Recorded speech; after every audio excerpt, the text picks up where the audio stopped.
Hoy, haciendo un breve barrido a través de las redes sociales, quería ver si es que había algún tipo de reacción por parte del gobierno. Nada, no dicen nada. Optan por el silencio. Y lo que es peor, lo que además nos debería llenar de indignación. Las redes sociales de las instituciones públicas que deberían servir para informar a la ciudadanía, por ejemplo, de este tipo de situaciones, de hechos, y para que nos digan también qué es lo que están haciendo para tratar de frenar esta arremetida de la violencia que hemos vivido durante los últimos años. No vamos a hablar de los últimos meses, sino de los últimos años, porque esto se agravó desde el 2018, gobierno de Lenín Moreno. Yo les voy a invitar a que no se olviden de aquel incidente de la explosión de un cuartel de policía en San Lorenzo en enero del 2018, provincia de Esmeraldas. Ese fue un primer llamado de atención. Y las autoridades desde ese entonces, gobierno de Lenín Moreno, no le prestaron la atención que merecía y que ameritaba un evento como eso. Deben haber pensado que era una cosa aislada, qué sé yo. Y posterior a eso empezaron los secuestros, empezaron los asesinatos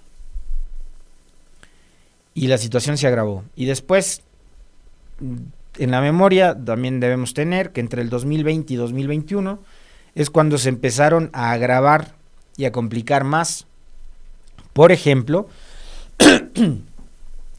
las masacres carcelarias.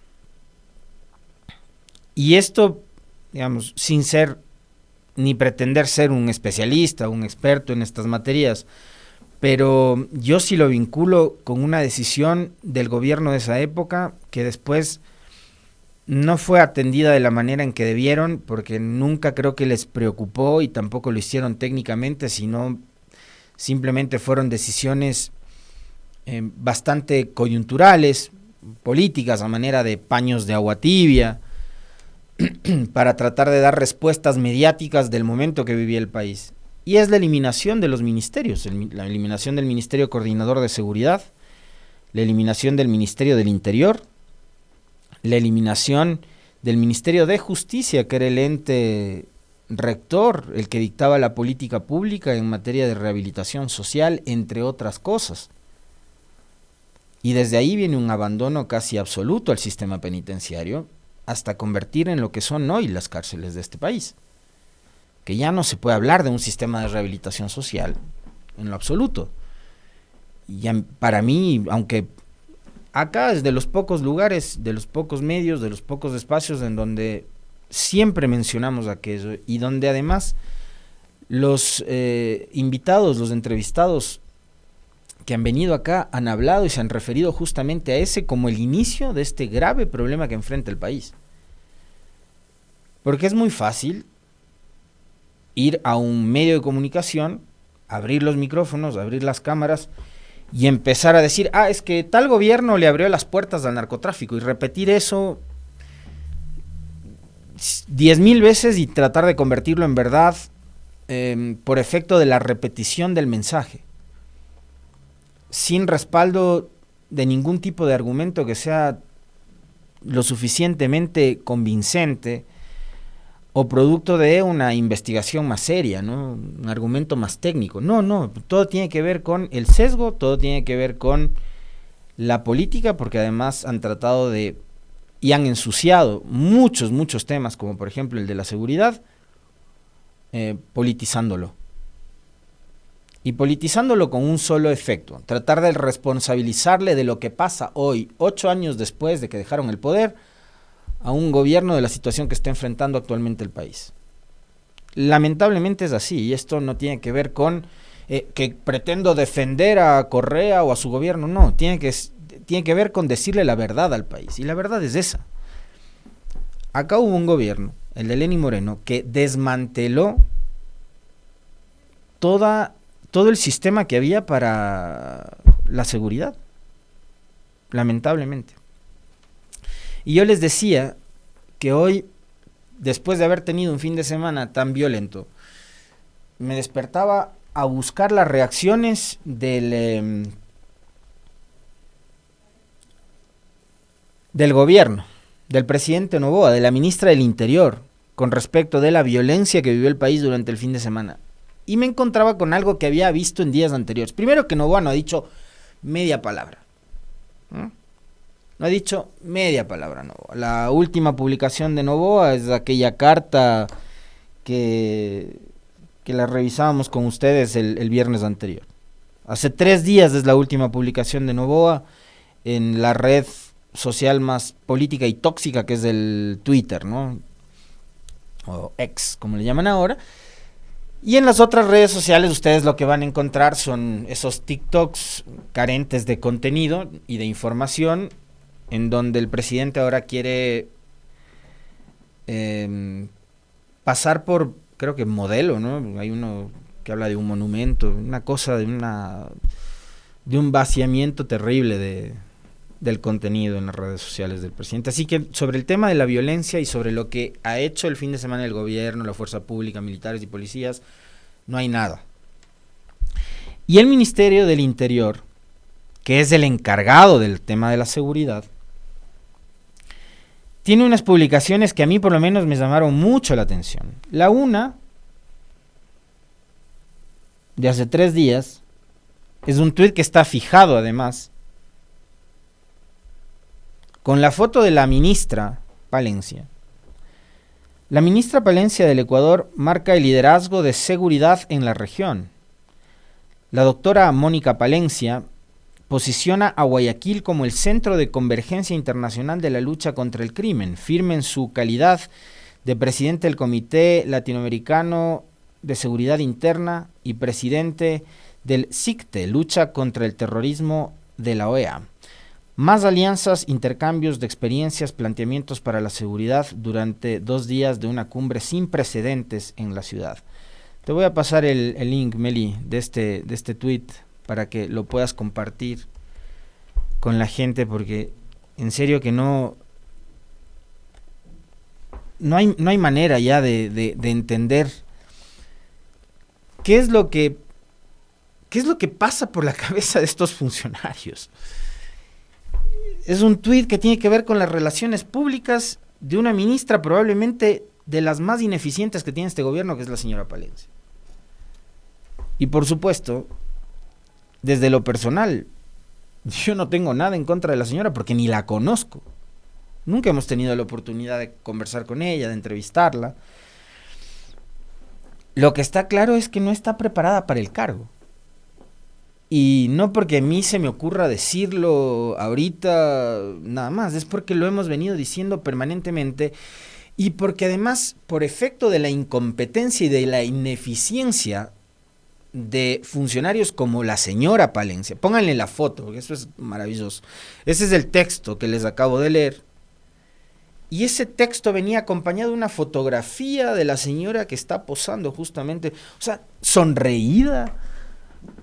Pero, en serio, le pregunto a la señora Palencia, a todo el equipo de comunicación del gobierno, que ahora están más preocupados de montar troll centers para atacar a todos los rivales políticos, a la vicepresidenta Abad, a Topic, han empezado a darle todo el fin de semana a las cuentas trolls del gobierno. Esta sonrisa de la ministra que está encargada de la seguridad se compadece de la situación que enfrenta el país. Ustedes, antes de ver esta foto de la ministra Palencia sonriendo, que está publicada en un tuit fijado por el Ministerio del Interior, ustedes escucharon todo el recuento de las masacres, de los asesinatos, de la violencia que ha sufrido el país en el último fin de semana, desde San Vicente, Manabí, Puerto Bolívar en Machala el Oro, Solanda en Quito, Guayaquil, lo que sigue viviendo Durán, lo que vive San Borondón. Por cierto, les cuento que hace unos días estuve yo en Guayaquil y pasé 2 veces por Durán. Y en las 2 veces vi lo que tanto hemos comentado acá desde la distancia, pero ya in situ. Muchos locales comerciales cerrados y muchos predios con carteles de se alquila o se vende. Entonces no es tampoco un mito, una mentira lo que hemos recibido como información desde allá y lo que nos decía el propio alcalde Chonizo las veces que ha estado aquí con nosotros.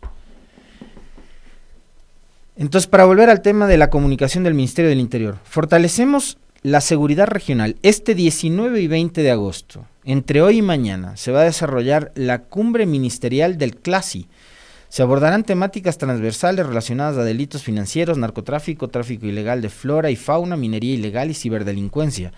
Ministerios del Interior y autoridades de seguridad de diversos países se reunirán en Guayaquil para trazar estrategias para el bienestar continental. Eso nos dicen las cuentas del Ministerio del Interior. Incluso van a organizar ellos y van a ser los anfitriones de un evento internacional para hablar de seguridad, después de haber tenido un fin de semana extremadamente violento y sin darle una sola respuesta al país de lo que han hecho, de lo que van a hacer. Por un lado, quería desahogarme con respecto a eso, porque en serio, que abrir la cuenta del Ministerio del Interior, después de haber visto el reguero de sangre en el que se ha convertido este país y ver cómo la violencia se ha desatado este fin de semana y encontrarme con una foto de la ministra del Interior muriéndose de la risa, a mí sí me indignó. Y quería compartirles y desahogarme con ustedes a propósito de esa indignación que sentía. Y a la par, un organismo que debería estar también luchando para desmantelar y para investigar y para procesar a las bandas de crimen organizado, a los fitos de estos que andan prófugos, la Fiscalía ha decidido empezar a perseguir a juezas y jueces cuyas decisiones simplemente no son del agrado de la Fiscalía. Lo comentaba el profe en su editorial. La Fiscalía indicó que los allanamientos permiten combatir la corrupción, pero no mencionó si encontró algún tipo de elemento en el caso de las juezas, ¿no? La Fiscalía allanó viviendas y oficinas de juezas que resolvieron el traslado de Wilman Terán a la cárcel 4. La jueza en Matapo ya va a estar con nosotros conversando hoy en unos minutos, así que no se pueden perder ese diálogo. La Fiscalía abrió el caso Confortable, así les llaman, con logo, con nombre, para estigmatizar, para referirse a la investigación que abrió en contra de las juezas Enma Tapia y Catherine Muñoz. Por cierto, ustedes pueden revisar en las cuentas de redes sociales de la doctora Enma Tapia sus argumentos y el por qué ella resolvió conceder el traslado del expresidente de la Judicatura, Wilman Terán, de la cárcel de máxima seguridad de La Roca en Guayaquil a la cárcel 4 en Quito. Es decir, la decisión de la jueza ni siquiera es que dejó en libertad a Terán, pero a la Fiscalía, y quién sabe si a través de la Fiscalía alguna otra autoridad nacional más. Pero esta es una decisión de la Fiscalía, pero no sabemos si motivado por alguien más. Resulta que no les gustó que le trasladen de La Roca, en donde todos los privados de libertad están en condiciones deplorables, de la cárcel La Roca a la cárcel 4. Finalmente el encierro establece una misma condición. Encierro, sea en La Roca o sea en la cárcel 4. Probablemente hay diferentes condiciones que tienen que ver con la dignidad. Y en este caso aplica para Wilman Terán, que es un expresidente del Consejo de la Judicatura y un ex juez de la Corte Nacional de Justicia, pero también debería aplicar para otros personajes como el vicepresidente Jorge Glass, o en su momento el hijo de la vicepresidenta Abad. Son tan peligrosos estos tres como para tenerlos en una cárcel de máxima seguridad en condiciones en las que se presenta La Roca. Pero resulta que a la Fiscalía no le gustó la decisión de la jueza Tapia.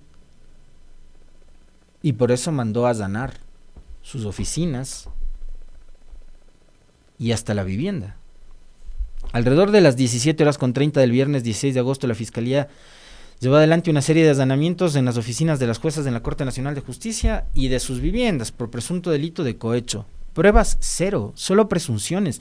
Y después nos enteramos que todo esto se originó en una llamada a la número 1800 delito.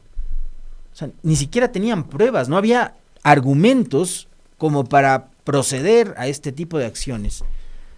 tan violentas como son los allanamientos a los cuales además nos tienen acostumbrados los señores de la Fiscalía. Y una cosa sí, lo decía yo hace algunos días a propósito del tema Villavicencio en mis redes sociales. Quienes se van a encargar de desmitificar la figura de la fiscal, sobre todo de la fiscal, quien no se ha dado cuenta de que ella, la señora Salazar, Diana Salazar, está al mando de una institución y que las instituciones están por encima de los ciudadanos, de las personas. Las instituciones están ahí permanentemente, las instituciones prevalecen en el tiempo. Los seres humanos, las personas, somos pasajeros y nadie es imprescindible. Necesarios, algún momento seremos todos en la vida, pero imprescindible, acá nadie. El daño que le está haciendo a la señora Salazar a la Fiscalía como institución es un daño que a esta hora parecería ser irreparable. Y como les decía yo hace algunos días en mis cuentas de redes sociales, quiero trasladarles esta inquietud a ustedes también, y este mensaje y comentario. Las mismas personas que se encargaron de elevar a la señora Diana Salazar a la condición de heroína, de un ser casi intocable, intachable, de ser casi que la única persona en este país que tiene condiciones y aptitudes para luchar contra la corrupción, contra el delito, es un ser casi sagrado, la señora Salazar. Esas mismas personas que se encargaron de ubicarle en ese altar son las que ahora van a tener que desmitificarla. Y han empezado algunas a quitarse la venda de los ojos y a darse cuenta de que todo lo que empezó como parte de un proceso de persecución en contra de determinados actores políticos y de una organización política en específico, iba a terminar afectando a toda la sociedad y a todo el país, e iba a terminar poniendo al sistema judicial, al sistema de justicia de este país en entredicho. Porque no es un manejo ni técnico, ni objetivo, ni riguroso, ni transparente, ni nada por el estilo. Son operaciones políticas. Así de simple. Lo que pasaba en 2019 con la persecución política que emprendió en ese momento la Fiscalía, acolitada por otras instituciones como la Contraloría también, la Procuraduría, entre otras, no era justificable entonces, y hoy tampoco es justificable. Y qué bueno ver, insisto una vez más, que muchas voces, que fueron de las que aplaudían permanentemente las actuaciones de Diana Salazar, hoy están saliendo a cuestionar y a criticar dichas acciones, porque se están dando cuenta que ese poder ilimitado que le dieron a Diana Salazar simplemente se fue de las manos y está utilizando una institución, insisto una vez más, que debería darle garantías al país para ser, como lo ha sido durante estos últimos 5 años, un operador político dentro de la justicia. Y para estar al servicio del desquite, de la vendetta, de la revancha. El problema es cuando eso finalmente ya no termina solo afectando a quienes yo considero deberían ser perseguidos, o a quienes catalogo o etiqueto como mis adversarios, mis enemigos. No, ya eso empieza a afectar cuando va en contra de otras personas, incluso que podrían haber sido hasta allegadas a mí. Ahí sí, ya se le está yendo la mano a la fiscal. Pero finalmente termina siendo positivo que, aunque sea tarde, se den cuenta de que haberle entregado tantos poderes y tantas facultades a una persona de esas condiciones y características les va a terminar haciendo daño no solo a una organización política, no solo a 1, 2, 3 o 10 actores políticos, sino al país. Es lamentable lo que se ha vivido durante el viernes anterior, es lamentable lo que se ha vivido durante los últimos 5 años, viendo cómo la Fiscalía se ha encargado de perseguir incluso a gente inocente. como parte de esas operaciones políticas, acá ha pagado gente inocente por intervenciones irresponsables, desmedidas, exageradas. Y acá hay muchos más cómplices que solo estos personajes que sí tienen que ver con el derecho. Algunos incluso son académicos, son decanos, y siguen siendo todavía parte de esa plataforma que se encarga de aplaudir cada actuación de la fiscal. Pero acá también hubo medios de comunicación y periodistas, todavía los hay, que siguen defendiendo estas operaciones inexplicables, injustificables y absolutamente grotescas de la fiscalía. Ojalá algún rato pare esto. Y acá la opinión pública, los ciudadanos, tenemos que voltear a ver a un organismo que debería garantizarle al país durante los próximos meses un proceso ágil, transparente, eficiente, pulcro y a tiempo de elección del nuevo o nueva fiscal general del Estado, porque la señora Diana Salazar no debería quedarse un segundo más una vez que concluya su periodo al frente de la Fiscalía. Un segundo más, la Fiscalía General del Estado no debería estar en manos de la señora Diana Salazar una vez que concluya su periodo, no sé en qué fecha exactamente, pero abril del 2025.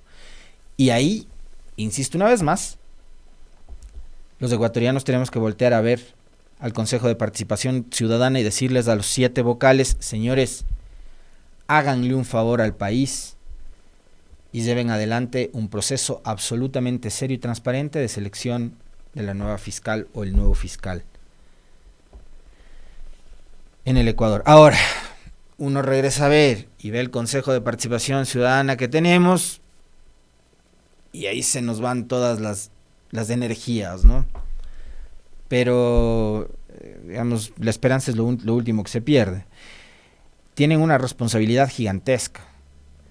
Dejen un rato el show, dejen un rato la polémica, sus aspiraciones, lo que sea, y siéntense los 7, mírense a la cara y díganle, tenemos que darle una respuesta al país y llevar adelante un proceso de selección impecable para que no se vuelva a repetir un caso como el de Diana Salazar al frente de la Fiscalía, ni de ninguna otra institución en este país.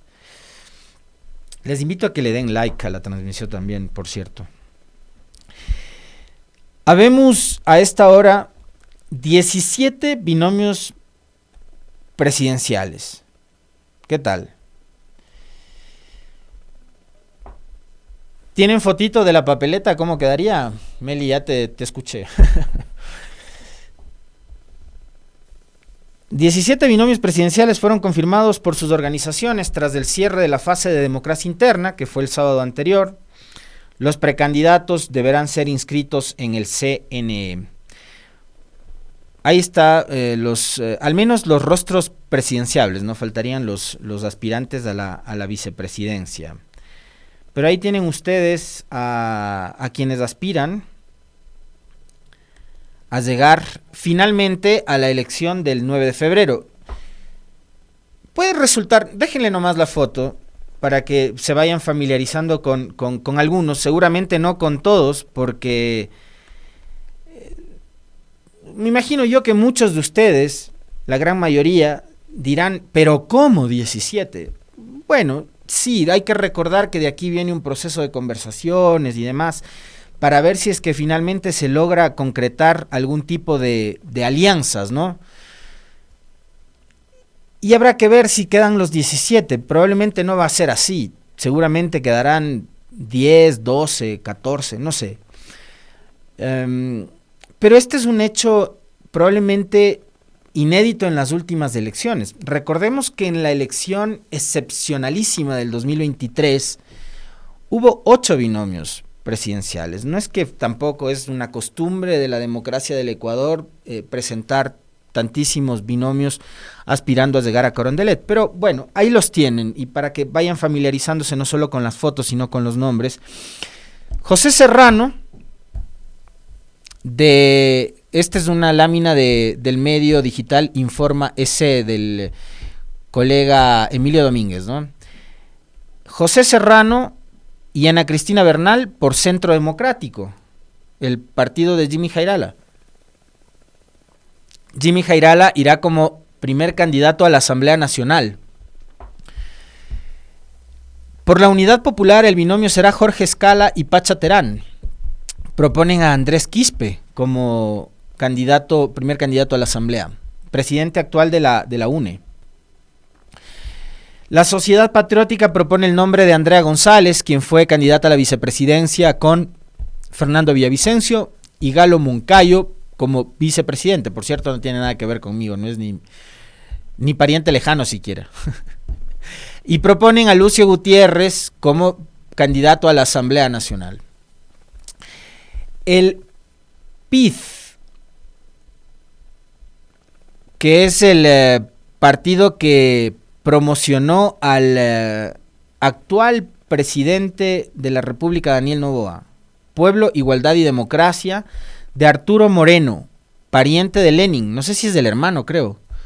Propone al general Víctor Arauz y a Cristina Carrera, general de policía retirado Víctor Arauz. La Revolución Ciudadana, como ustedes conocen bien, ha propuesto los nombres de Luisa González y del economista Diego Borja. Y ellos, por su parte, a Javier Lazo como primer candidato a la Asamblea Nacional. El Partido Social Cristiano ha propuesto el nombre de Henry Kronfle y de Diana Pasley. Los dos legisladores tendrán que renunciar a su curul. El caso de Henry Kronfle especial por ser el presidente de la Asamblea. Y ellos proponen a Alfredo Serrano como primer candidato a la Asamblea Nacional. ADN, primera participación de esta organización política desde que obtuvo el registro electoral, propone a Daniel Noboa presidente y candidato a la reelección y a la empresaria textilera María José Pinto. Ellos van con Anabela Asín como la primera candidata a la Asamblea Nacional. El Movimiento Avanza ha propuesto el nombre de Luis Felipe Tizería y de Carla Rosero. Les acompaña como primer candidato a la Asamblea Javier Orti, quien entiendo es el presidente del movimiento. Tizería hasta hace algunos días atrás había presentado su candidatura o precandidatura a la presidencia en varios medios de comunicación por el Movimiento Amigo, finalmente fue para Avanza. Carlos Rabascal, quien se afilió semanas atrás a la Izquierda Democrática, será el candidato a presidente por esta organización política, le acompañará Alejandra Rivas. El Movimiento Amigo, que antes había dicho que apoyaría a Tizería, finalmente propone a Juan Iván Cueva para la presidencia y a Cristina Eugenia Reyes, actual presidenta del Parlamento Andino, como candidata a vicepresidenta, ex militante del Partido Social Cristiano. Lo anecdótico del caso Amigo es que Yacu Pérez va a ser su primer candidato a la Asamblea Nacional. Yacu Pérez vuelve a la papeleta, ahora ya no con aspiraciones presidenciales, sino que quiere ir a la Asamblea. El Partido Socialista propone los nombres del doctor Pedro Granja y de Verónica Silva. El Partido Socialista irá con Elsa Guerra como candidata a la Asamblea Nacional en primer lugar. Pachacutic insistirá en el nombre de Leonidas Issa, presidente de la CONAIE, para la presidencia de la República, y Katiuska Molina como su candidata vicepresidencial. Democracia Sí, el partido de organización política de Gustavo Larrea, propone al ex presidente de la Corte Nacional de Justicia, Iván Saquicela, y a Marta Rizzo como vicepresidenta en binomio. El Movimiento Creo tiene a Francesco Tabacchi, quien fuera gobernador del Guayas durante el gobierno de Lazo, y a Blanca Sacancela, ex asambleísta también por la bancada de Creo en el periodo anterior. Ese será el binomio.